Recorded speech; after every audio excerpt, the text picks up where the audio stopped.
प्रश्न पूछ ही देता है। और इस बार किसी भी एग्जाम में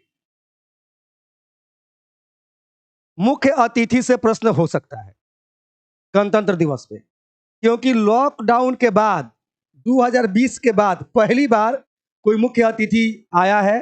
क्योंकि बीच में कोरोना की वजह से मुख्य अतिथि हम लोग माने सम्मिलित भी किए तो सम्मिलित नहीं कर सके, मतलब कि न्योता भी दिए तो कोरोना काल की वजह से क्या हो गया, सस्पेंड करना पड़ा।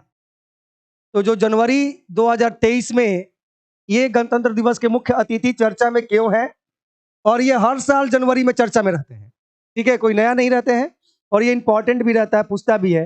जनवरी 2023 में गणतंत्र दिवस समारोह में मिस्र के राष्ट्रपति अब्देल फताह अल सीसी मुख्य अतिथि थे। ये आपको इंपॉर्टेंट है। एक तो आपसे मुख्य अतिथि ना पूछ के मिस्र के राष्ट्रपति का नाम पूछ सकता है, आपको लगा कि मिस्र का राष्ट्रपति पूछ दिया है ना। चाइना का राष्ट्रपति का है नहीं पूछा, चाइना के राष्ट्रपति इसलिए नहीं पूछा कि चाइना के राष्ट्रपति किसी भी वजह से भारतीय संदर्भ में चर्चा के विषय नहीं थे, ठीक है।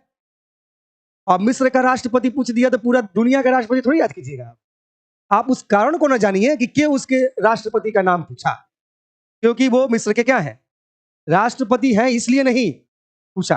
वो इसलिए पूछा कि वो हमारे गणतंत्र दिवस पे क्या थे, मुख्य अतिथि थे। तो ये तो एकदम सीधा सा फैक्ट है जिसे आपको ध्यान रखना चाहिए।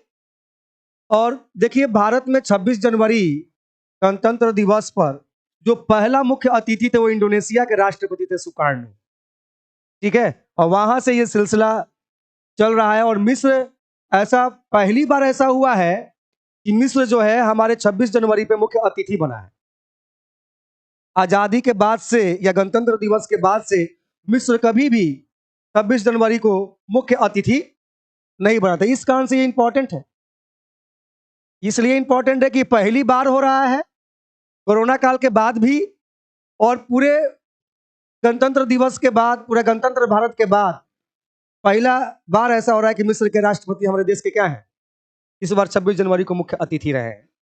दूसरी बात, एक और कारण से भी इससे इंटरनेशनल रिलेशन भी तय होता है। मिस्र वो देश है जो फाउंडेशन कंट्री थे नाम के नॉन अलाइनमेंट मूवमेंट कूटनिरपेक्ष के, उसमें से एक था। जैसे भारत था, इंडोनेशिया था, है ना, उसी प्रकार से मिस्र भी था। लेकिन मिस्र अभी तक हमारे गणतंत्र दिवस पे मुख्य अतिथि नहीं था, लेकिन इस बार है। इस कारण से हमें लगता है कि लक्षण बहुत हैं यहां से सवाल आने के। और कुछ पॉइंट्स हैं जो पढ़ना जरूरी है कि भारत ने मिस्र के राष्ट्रपति अब्देल फताह अल सीसी को गणतंत्र दिवस 2023 पर मुख्य अतिथि के रूप में आमंत्रित किया है। यह पहली बार होगा जब मिस्र का कोई राष्ट्रपति गणतंत्र दिवस समारोह में क्या होगा, मुख्य अतिथि होगा। जी, मिस्र भी 2023 में भारत की अध्यक्षता में G20 शिखर सम्मेलन के 9 अतिथि देशों में से एक है। ये पॉइंट्स को भी पकड़ना होगा आपको, क्योंकि कई अभी आपका G20 की अध्यक्षता कौन करेगा, भारत करेगा, मेजबान देश भारत ही होगा, दिल्ली में होगा। शायद हुआ है क्या अभी, नहीं अभी नहीं हुआ है शायद, क्या, हाँ। तो क्या है कि ये एक तो ये सवाल बन जाता है कि जो G20 के अध्यक्षता का जो हमने दावा लिया है वो किस देश से लिया है, हम उसी देश से लेंगे जो इससे पहले G20 का क्या रहा होगा, अध्यक्ष रहा होगा, पहली बात। तो इसमें वो इंफॉर्मेशन मिलेगा। दूसरी बात ये कि आप मुख्य अतिथि अलग से G20 के अलावा भी देखिए, G20 में 20 देश हैं लेकिन अभी फिलहाल 19 देश हैं, क्योंकि रसिया G8 से बाहर है तो वहां G7 ना चल रहा है। तो G20 में तो G8 के 8 देश थे और 12 गो जो था जो विकासशील देश थे वे थे, तो 20 हुए। लेकिन G8 से वो निकल गया है तो टोटल 19 को ना हुआ वर्तमान में। अभी G20 में टोटल कितने सदस्य देश है, 19। चूंकि रसिया क्या है, G20 से बाहर हो गया तो G20 को से G8 से बाहर हुआ तो G20 को से ना बाहर हो गया, बात समझे।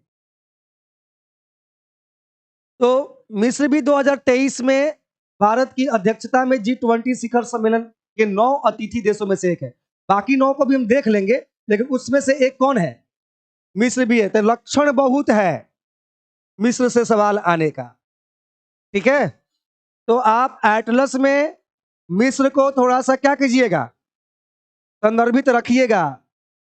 आपका ध्यान वो कैनाल जो है, स्वेज कैनाल, हुर्मुज स्ट्रीट, इन सब पे भी जाना, सॉरी, स्वेज कैनाल, बबल मंदेब, इस सब पे ध्यान जरूर रखिएगा मैपिंग के दरमियान।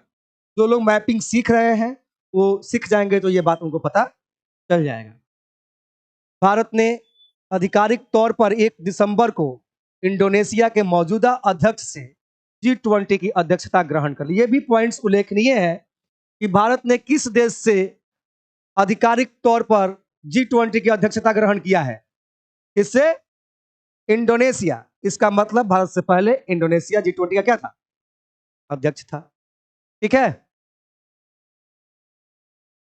अब इसके बारे में कुछ ऐतिहासिक इंफॉर्मेशन दिया गया है कि हमारा और इनका संबंध की गहराई कितना पुराना है, कितना डेप्थ है, उस पर विशेष विचार करने की जरूरत नहीं है। और थोड़ा सा आगे बढ़ें और इस पॉइंट्स पे थोड़ा ध्यान दें कि 2022-23 में भारत की G20 अध्यक्षता के दौरान मिस्र को अतिथि देश के रूप में आमंत्रित किया गया है। ऊपर जो आपका उल्लेख अभी हुआ, पिछले महीने विदेश मंत्री एस जयशंकर ने काहिरा की आधिकारिक यात्रा के दौरान अल सीसी को औपचारिक निमंत्रण दिया था। तो ये एक जो फॉर्मेलिटी है, एक तो तय होता है कि कैसे किसी को आधिकारिक निमंत्रण देना है, किस देश का मुख्य अतिथि होता है। ये नींद में उठे और सीधे फैसला कर लिया, ऐसा नहीं होता है। उस पर बड़ी बात होती है, समीक्षा होती है, तब जाके क्या क्या आता है, निमंत्रण दिया जाता है। और निमंत्रण कौन देने जाएगा? देश का विदेश मंत्री, राजदूत न जाएगा। तो उन सब बातों पे ध्यान देने से थोड़ा ज्यादा हो जाएगा। हाँ, एक बात पे जरूर उल्लेख ध्यान रखना है, क्योंकि इससे इस पॉइंट्स का मजबूती और बढ़ जाता है कि यह उल्लेख करना उचित है कि भारत ने कोविड-19 महामारी के कारण 2021 और 2022 में गणतंत्र दिवस समारोह के लिए मुख्य अतिथि के रूप में किसी विदेशी गणमान्य व्यक्ति को आमंत्रित नहीं किया है। और इस पॉइंट्स को ध्यान रखेंगे। लेकिन कोविड-19 महामारी से पहले ब्राजील के पूर्व राष्ट्रपति जायर बोल्सोनारो 2020 में गणतंत्र दिवस समारोह में क्या थे? यानी कि अभी जो अतिथि आ रहे हैं अब्देल फतह अल सीसी, उससे पहले 2 साल कोई मुख्य अतिथि नहीं रहा। लेकिन कोरोना काल से जस्ट पहले 2020 के जनवरी में कौन हमारे मुख्य अतिथि थे? कहां के राष्ट्रपति? ब्राजील के राष्ट्रपति। इतना तो नहीं पूछेगा, लेकिन जानकारी के लिए आपको बातचीत के दौरान अगर आ रहा है तो उस पर चर्चा करने में कोई दिक्कत नहीं है।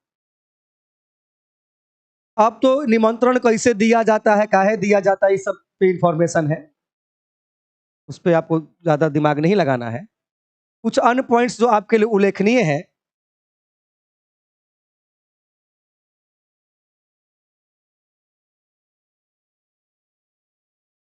कि एक अन्य कारक जिसने ऐतिहासिक रूप से मुख्य अतिथि की पसंद में, कई कारक यहां भी है, लेकिन एक और कारक भी उस सभी कारकों के अलावा ये भी है कि गुट निरपेक्ष आंदोलन नाम, ये विदेश नीति का बहुत अहम हिस्सा था जवाहरलाल नेहरू का, के साथ जुड़ाव है, जो 1950 के दशक के अंत में 1960 के दशक की शुरुआत में शुरू हुआ था। और 1950 में परेड के पहले मुख्य अतिथि इंडोनेशिया के कौन थे? राष्ट्रपति सुकार्नो थे, जो नासिर मिस्र, नक्रमा घाना, टीटो युगोस्लाविया और नेहरू भारत के साथ नाम के 5 संस्थापक सदस्यों में से एक थे। ये ट्रेडिशनली पॉइंट इंपॉर्टेंट है कि नाम के संस्थापक देश कौन कौन थे। तो इंडोनेशिया, मिस्र, घाना, युगोस्लाविया और 5वां भारत। भारत की तरफ से जवाहरलाल नेहरू थे, इंडोनेशिया की तरफ से सुकार्नो थे, मिस्र के राष्ट्रपति नासिर थे, घाना के नक्रमा थे और युगोस्लाविया के टीटो थे। तो इस पूछ देता है और पूछा हुआ है बीपीएससी में कि नाम के फाउंडेशन देश कितने थे? 5।